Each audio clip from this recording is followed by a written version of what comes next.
This is an example of a glove box tear. We need to change out this glove.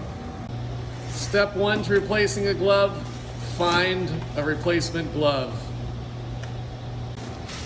Step two, wipe off powder that comes on the glove. Dampen a towel lightly and wash off the powder. Do this on the front and the back, and on the inside and the outside.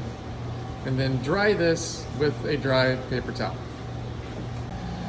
Next step, find the glove port cover.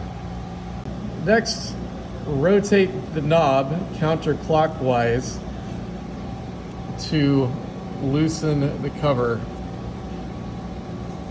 Next, pull the cover port to cover the glove port until the snaps clip here. Next, rotate the knob clockwise to tighten the port cover over the port. Next, we'll take a screwdriver and loosen this retainer ring. You do not need to fully remove it, but you can if you want. Next, remove the O-ring and then the damaged glove.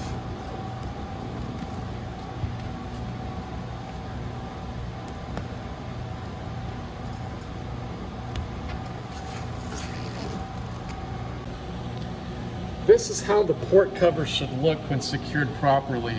Both of these white tabs should be extended to make it lock with the glove box. Next, align the glove such that the hand is in a natural operating position. Next, we will begin to secure the glove, maintaining this orientation. Next, you'll want to spend a little time at this step to push the air out. This will keep us from introducing significant oxygen and water into the glove box. Next, resecure the O-ring.